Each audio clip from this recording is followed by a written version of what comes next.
a humanidade toda, né? É uma festa que acontece em todos os continentes, o Natal.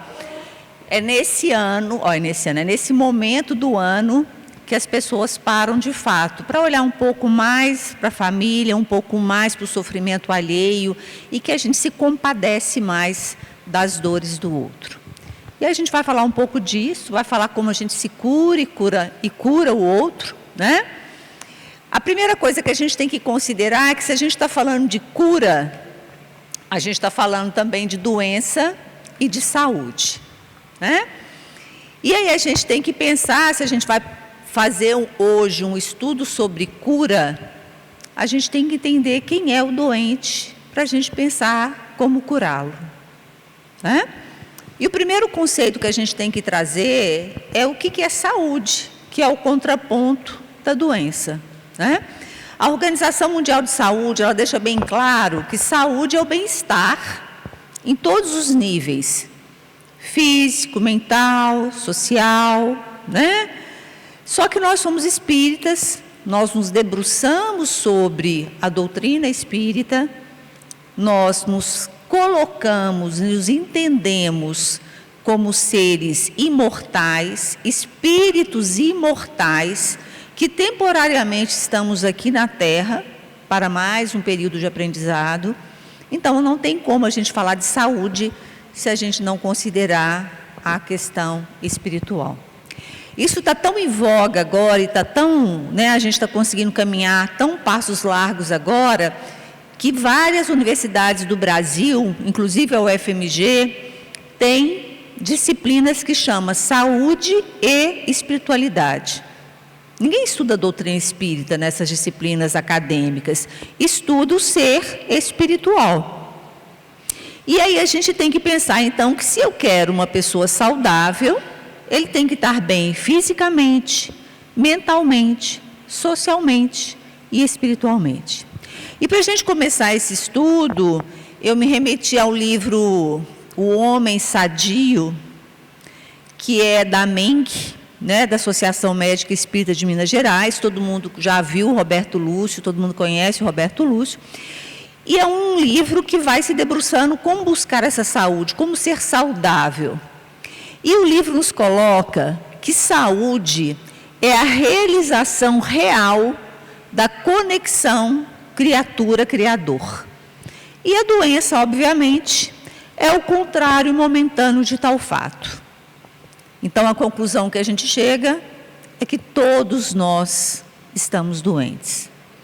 Todos nós somos enfermos. Por quê? A gente ainda não tem essa real conexão criatura-criador. A gente vai chegar lá, né? Quando formos espíritos puros, bons e justos, a gente vai ter essa saúde integral, que é essa saúde com a real conexão criatura-criador. E nesse livro, existe um espírito, né, que colabora, que dita o livro, né, para os médicos e profissionais da Associação Médica Espírita de Minas Gerais, que é o Joseph Gleber. E esse espírito traz para a gente alguns pressupostos básicos para a gente pensar saúde. E a primeira coisa que ele fala, somos todos enfermos. E não é só esse Joseph Gleber que fala isso. Emmanuel fala para a gente. Emmanuel coloca a humanidade como seres em busca de alta nas enfermarias da Terra.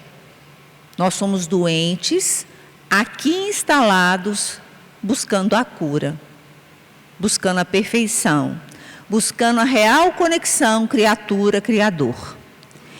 E ele continua, a saúde, então, é o objetivo maior do homem. Quando a gente faz estudos da doutrina, essa doutrina linda, né? O que a gente fala? Qual que é o nosso objetivo? Onde a gente tem que chegar? Nessa perfeição relativa. Que perfeição é essa? Sermos puros, que é a última da bem-aventurança. Que perfeição é essa?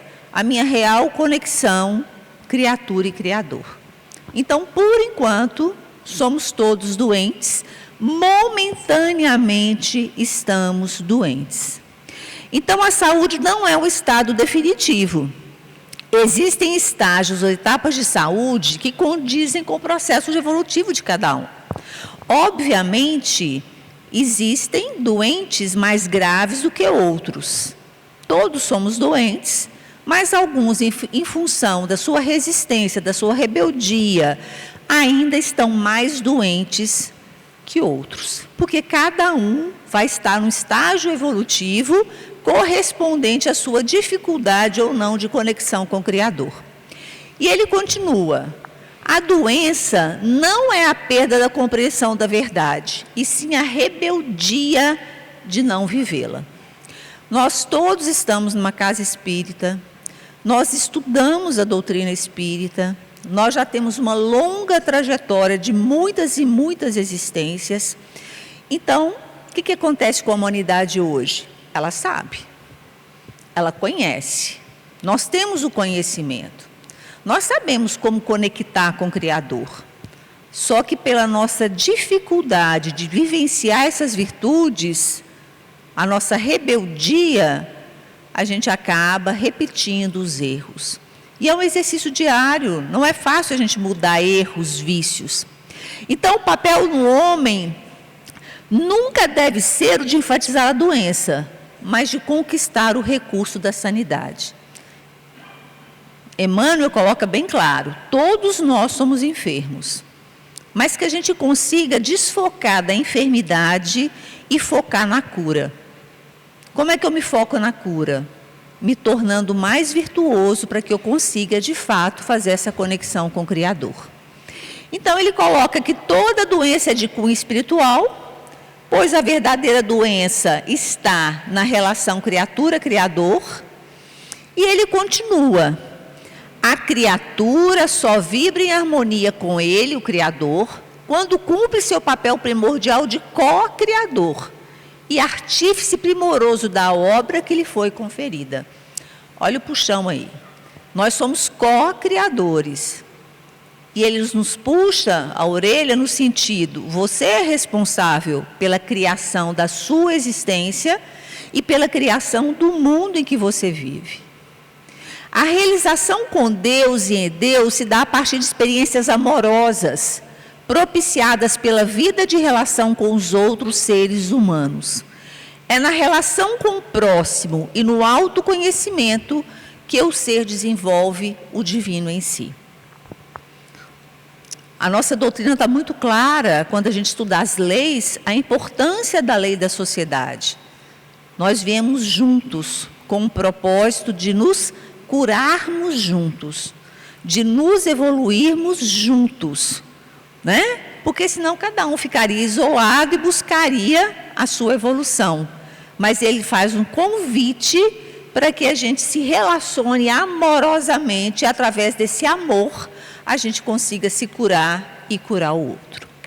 Então, com esse preâmbulo aí da saúde e da enfermidade, e quando a gente fala a cura pelo amor e pela compaixão, não tem como a gente não buscar a parábola que mais ilustra isso no Evangelho, que é a parábola do bom samaritano.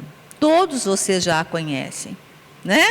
Quando a gente fala que a humanidade já está lá em cima do ponto de vista de conhecimento intelectual, nós já sabemos muitas coisas, mas nós temos muita dificuldade de vivenciá-las, de evoluir moralmente. E a parábola do bom samaritano, ela vai ilustrar claramente para a gente como que se cura, né? Através da compaixão, do amor. Todo mundo lembra dessa história, dessa parábola. Um viajante, né? Foi assaltado, tiraram tudo dele, espancaram. Ele ficou caído, machucado, sem absolutamente nada na estrada. Desce um sacerdote, é óbvio que tem várias interpretações dessa parábola, mas eu vou pegar só a questão da paixão, da compaixão e do amor. Desce um sacerdote, né? Vem descendo um sacerdote, olha para ele, vê o sofrimento dele, vê a pessoa caída e passa adiante. Logo em seguida vem o levita, observa-o e passa adiante. Quem era sacerdote levita? Eram os religiosos da época. era quem tinha uma religiosidade à época. E os dois passam, observam e seguem adiante. Depois vem um samaritano, que não era nem religioso, inclusive sofria muito preconceito à época, né? Um samaritano simples. Chegando ao lugar onde jazia aquele homem, e tendo-o visto, ele também o viu, ele foi tocado de compaixão. Aproximou-se dele, cuidou, deitou óleo, deitou vinho, colocou ele no cavalo dele, teve que atrasar a viagem dele, foi puxando aquele cavalo até uma hospedaria, deixou a pessoa lá, falou: olha, cuide dele, vou te deixar uma reserva de dinheiro para pagar todas as despesas, e se tiverem outras, quando eu regressar da minha viagem, eu acerto com você. Né? Essa passagem mostra para a gente claramente algumas questões extremamente importantes para a gente pensar em cura, em compaixão. Passa um sacerdote, passa um levita, olham, observam e passam adiante. Quantas vezes na rua a gente passa, vê um alcoólatra caído, um drogadito caído, uma pessoa em situação de rua? São os invisíveis da nossa época, são os invisíveis. A gente passa por eles como a gente não tivesse os visto. Né? O que o sacerdote e o levita fizeram? Eles apresentavam uma coisa muito comum na nossa realidade hoje, a indiferença. Eles foram indiferentes. Olhou e foi, né? Então, os dois foram indiferentes. O que é indiferença? É falta de interesse, falta de atenção, falta de cuidado, de consideração, descaso, desdém pela dor alheia. E tem outro que é pior. Indiferença pode ser um estado de tranquilidade daquele que não se envolve nas situações, que é pior ainda que o outro. Que é quando a gente fala assim: estou nem aí se esse país falir, estou nem aí, a briga está acontecendo na casa do meu vizinho. Nossa, eu quero ficar tranquila, eu não quero me envolver com a briga do vizinho, não. Não, estou nem aí se acontecer isso com ele. A gente usa de uma tranquilidade para não se envolver. Tem muitas pessoas que falam assim comigo: ah, nunca mais eu assisti televisão, eu quero saber lá de Gaza, eu quero saber lá de Ucrânia. Como assim? São nossos irmãos que estão morrendo, são nossos irmãos que estão vivenciando sérios conflitos. Eu ajudo no Fraternidade Sem Fronteiras, todo mundo já ouviu falar da doutrina, né? Aí algumas pessoas falam assim: não, mas por que você ajuda lá da África? Tem tanta gente aqui. Eu falei: porque são meus irmãos da mesma forma. Eu não posso ser indiferente à dor do outro só porque eu quero manter a minha certa tranquilidade de não ligar a TV para ver só desgraça. Mas essa desgraça fala de mim, porque eu sou co-criador desta humanidade. Eu tenho a obrigação de me ajudar a me curar e ajudar a curar o outro. Então, quantos de nós, e eu me incluo nisso, né? Nós ainda estamos vendo sem ver. A gente passa pelo sofrimento alheio de uma forma extremamente indiferente.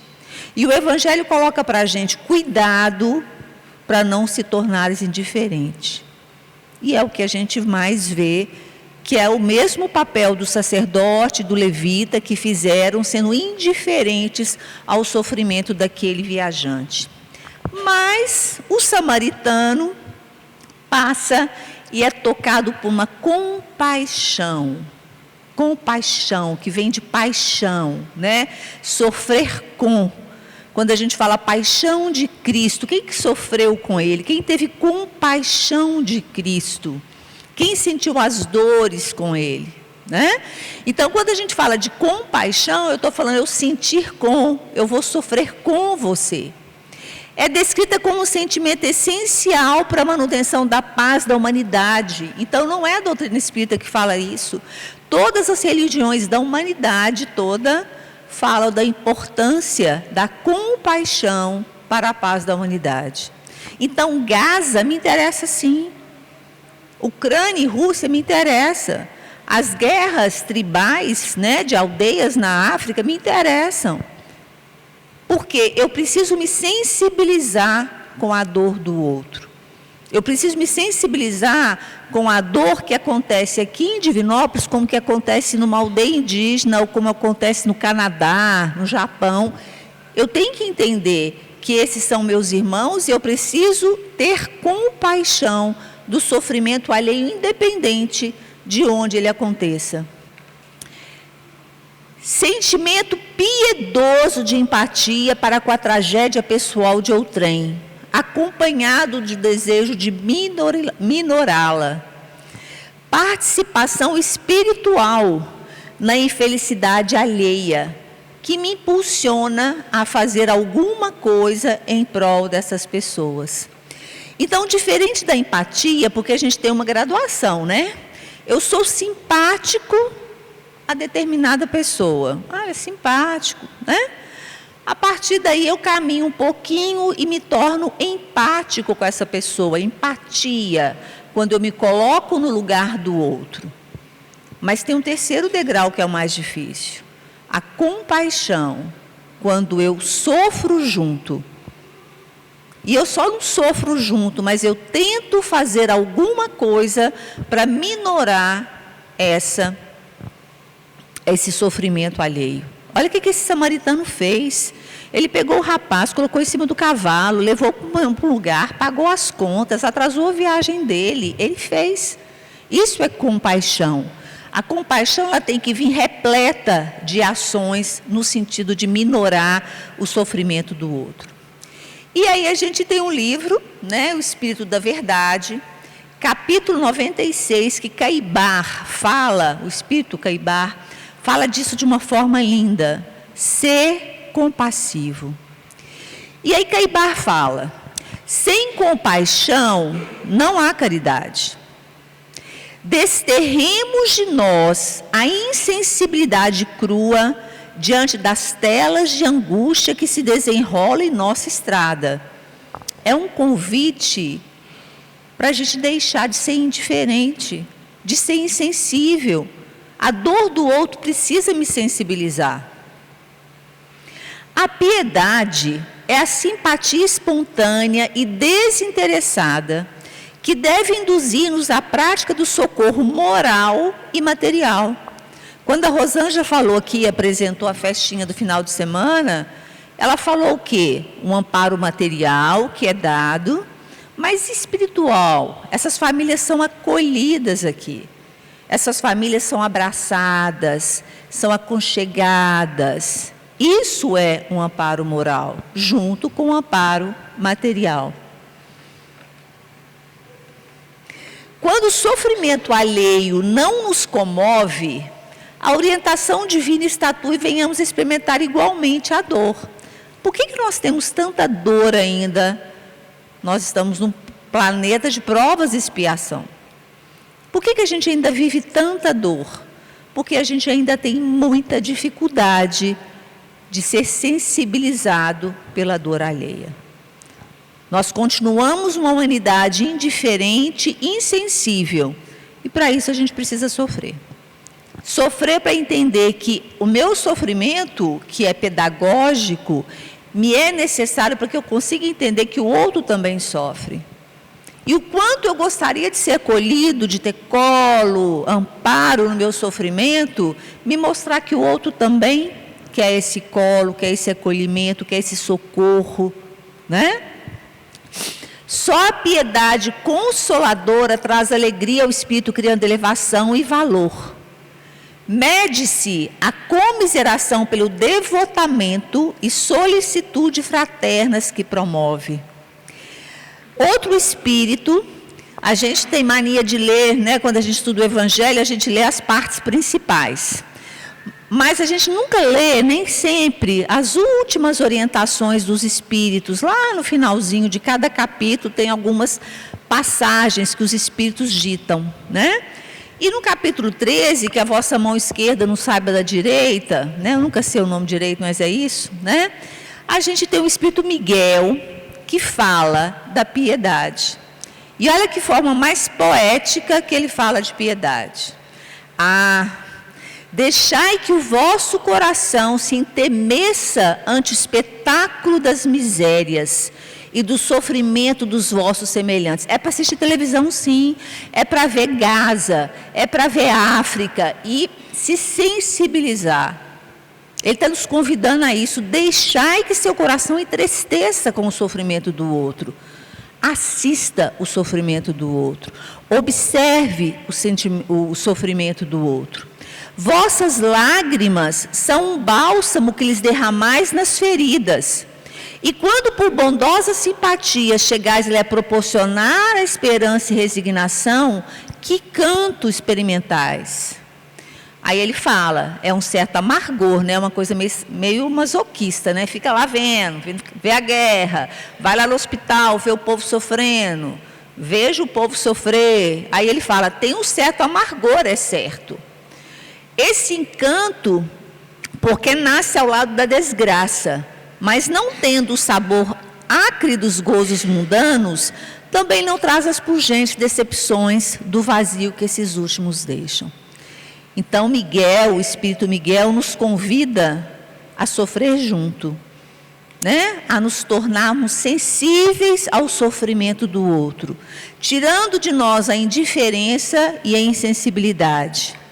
E aí ele continua, a piedade bem sentida é amor. Amor é devotamento, é esquecer de si em prol do outro, né?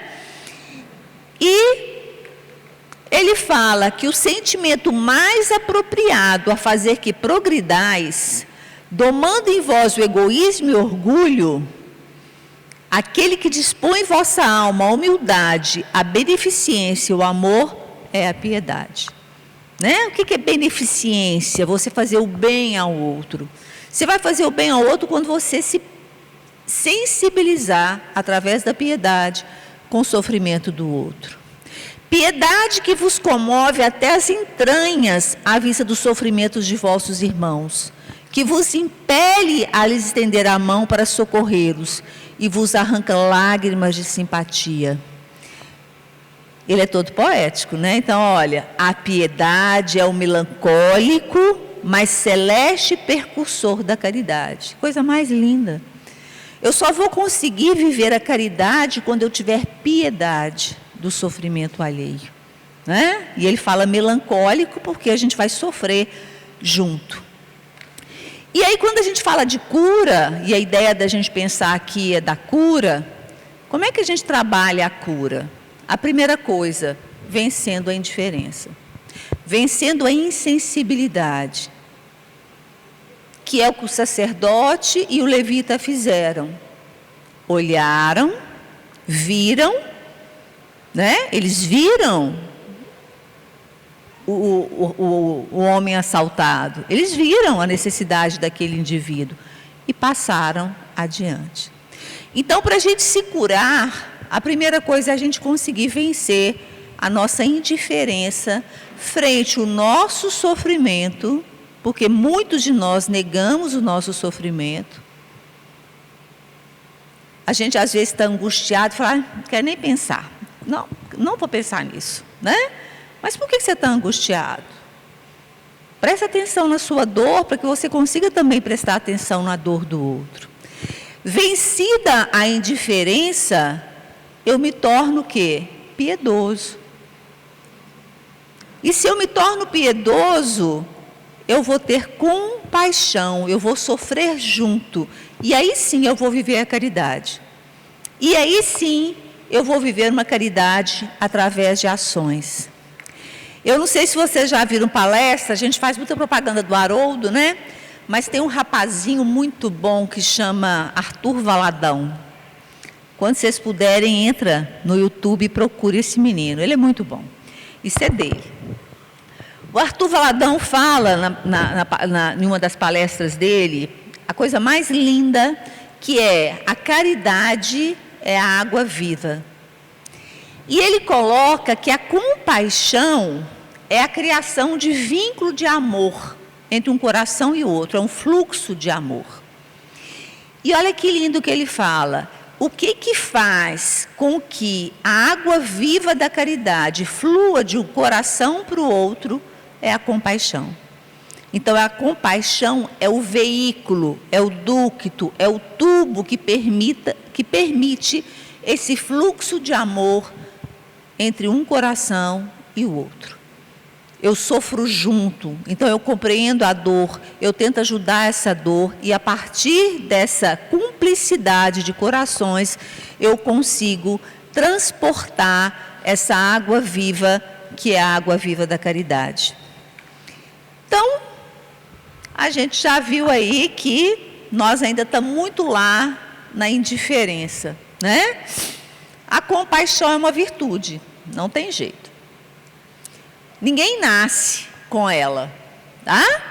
A piedade também é uma virtude. E piedade e compaixão, sendo virtudes, elas não caem do céu. Ninguém nasce piedoso, compassivo, caridoso. Ninguém nasce assim. Você pode até nascer de olho verde, baixo, alto. Isso você nasce. Agora, virtudes são conquistas. Conquistas. E são conquistas que a gente vai galgando ao longo de muitas existências. Então, as virtudes, para que a gente possa alcançá-las, a gente tem que transformá-las em hábitos. Né? Eu brinco muito que quando eu era... Meu pai gostava de música, ele já teve coral, né? E aí, uma vez, com 10 anos, eu falei com ele que eu sempre gostei muito de música clássica e que eu queria tocar piano. Aí ele me deu um piano de presente. E eu me senti na obrigação de tocar piano por causa dele, né? Eu nunca tive dom para aquilo.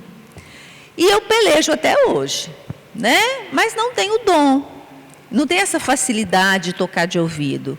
O que faz com que eu toque mais ou menos alguma coisa? Hábito de estudar um pouquinho todo dia. Aí tem época que eu cismo, largo, fico 2 anos sem pegar. Aí agora esses dias eu peguei de novo. Mas eu só consigo por causa do hábito de treinar, porque eu não tenho o dom de tirar a música de ouvido, não tenho. Virtude é a mesma coisa, tá? São hábitos. E falando disso, né, desse treinar que eu estou falando do piano, a gente tem no livro Ceifa de Luz, Conquista da Compaixão. Se não é uma coisa que vem pronta, a gente tem que conquistar. E no livro, Paulo coloca para a gente: exercita-te pessoalmente na piedade. Que foi a mesma coisa que Caibar falou, a mesma coisa que o Miguel falou enquanto os espíritos, falando, tem que treinar. Tem que treinar. Né? Você não veio pronto, não está pronto. Não se conhece nenhuma conquista que chegasse ao espírito sem apoio na prática.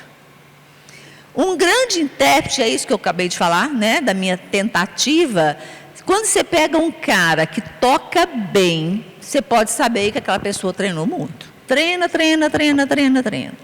Esses dias eu estava assistindo a série do Ayrton Senna, né? E é fantástico a habilidade que aquele homem tinha para dirigir, mas ele, quando ele não estava lá na pista, ele estava desenhando a pista no cérebro, na cabeça, repetindo, né? E é isso que os bons atletas, os bons músicos fazem. Treino, e Emmanuel fala isso com a gente, né? Nos dons espirituais, é a mesma coisa. Se quisermos que a piedade nos ilumine, é imperioso exercitar a compreensão. Aceitemos assim as nossas dificuldades por ocasiões preciosas de ensino, sobretudo no relacionamento uns com os outros. Nesse sentido, os que nos contrariam se nos mostram como sendo os melhores instrutores. A gente viu lá atrás que saúde é o bem-estar social. E aí a gente viu naquela mensagem que a gente precisa estar com o outro, que a gente precisa se relacionar para que a gente consiga viver esses aprendizados, de se tornar mais sensível, mais compreensivo, mais paciente, mais tolerante, mais compassivo. E isso a gente só vai conseguir em relação ao outro. A gente precisa, né, desse contato com o outro, dessa conexão de coração, para que a gente possa treinar, né? Se alguém comete uma falta, reflitamos na doença mental que lhe irá ditar do comportamento. Se um amigo nos abandona, imaginemos quanto haverá sofrido no processo de incompreensão que o levou a afastar. E aí ele vai falando, né, da coisa da culpa. E ele termina: compaixão é a porta que se nos abre no sentido para a luz do verdadeiro amor. Entretanto, notemos, ninguém adquire a piedade sem construí-la. Ninguém. Todos nós viemos simples e ignorantes desde a primeira encarnação, e a gente está tentando buscar esses dons que não vieram de graça. A gente está tentando fazer com que essas virtudes se transformem em hábitos. E aí, tem uma pergunta, que eu já vou direto nela aqui, que é a 894 do Livro dos Espíritos, que pergunta: por que tem pessoas que fazem o bem espontaneamente? Pega um Francisco de Assis, pega o Mamandúcio, pega Gandhi, pega Chico Xavier, parece que ligou ali na tomada, vive só amor. É só compaixão, amor, sofre com o outro, compaixão, amor. É automático. É automático. E a resposta dos espíritos para essa pergunta, porque ele fala que para a gente é muito difícil vencer isso, né? Aí a resposta é muito clara: só não tem que lutar aqueles em que já há progresso realizado. Todos nós passamos por um progresso. Os espíritos atuais encarnados que fazem caridade espontaneamente hoje já passaram por um processo de aprendizado como nós estamos passando. Não cai do céu, não cai de uma hora para outra a virtude. Foram conquistas, né, ao longo de inúmeras reencarnações. Esse é o objetivo, que a gente consiga conquistar, né, essas virtudes. E aí o texto, né, eu fui pegando vários textos, o livro da Meng, né, e aí eu busquei no Evangelho, todos eles, independente do espírito que dita a mensagem, independente do livro que a gente busque a mensagem, todos falam a mesma coisa. Compaixão, sofrer com, viver com, que a gente consiga, primeira coisa, que a gente consiga diminuir, minimizar e, se der conta, acabar com a nossa indiferença frente a todo esse cenário de sofrimento que a gente tem no mundo de provas e expiação. Se a gente tem um cenário tão triste ainda de mundo de muito sofrimento, é porque nos é necessário quebrar a insensibilidade, a indiferença.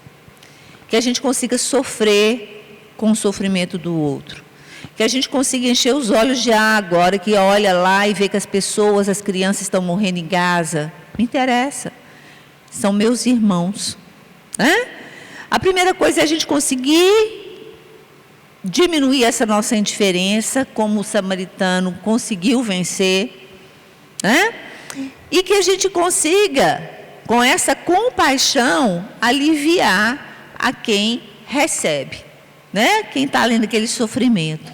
E quando a gente fala dessa contraposição de saúde e doença, que eu comecei no início do estudo, a saúde é o bem-estar total, inclusive espiritual, E o livro da Meng traz para a gente a real conexão criatura-criador. Então, se todos nós somos enfermos, como diz Emmanuel, e todos nós estamos numa aula de enfermaria rogando por alta, todos nós vamos sofrer. Alguns mais, alguns menos, alguns muito nessa atual existência, outros já sofreram muito em existências anteriores, mas todos nós carecemos de compaixão, todos nós. Que a gente saia daqui com esse propósito, é Natal, né? Quando a gente vai comemorar o ápice da compaixão na humanidade, que é esse período em que todos nós nos imbuímos dessa vontade de ajudar o outro, que a gente consiga exercitar, que a gente consiga treinar muito para que a compaixão se torne um hábito em nosso dia a dia. Porque quando eu me compadeço do outro, eu me curo, porque eu também sou doente.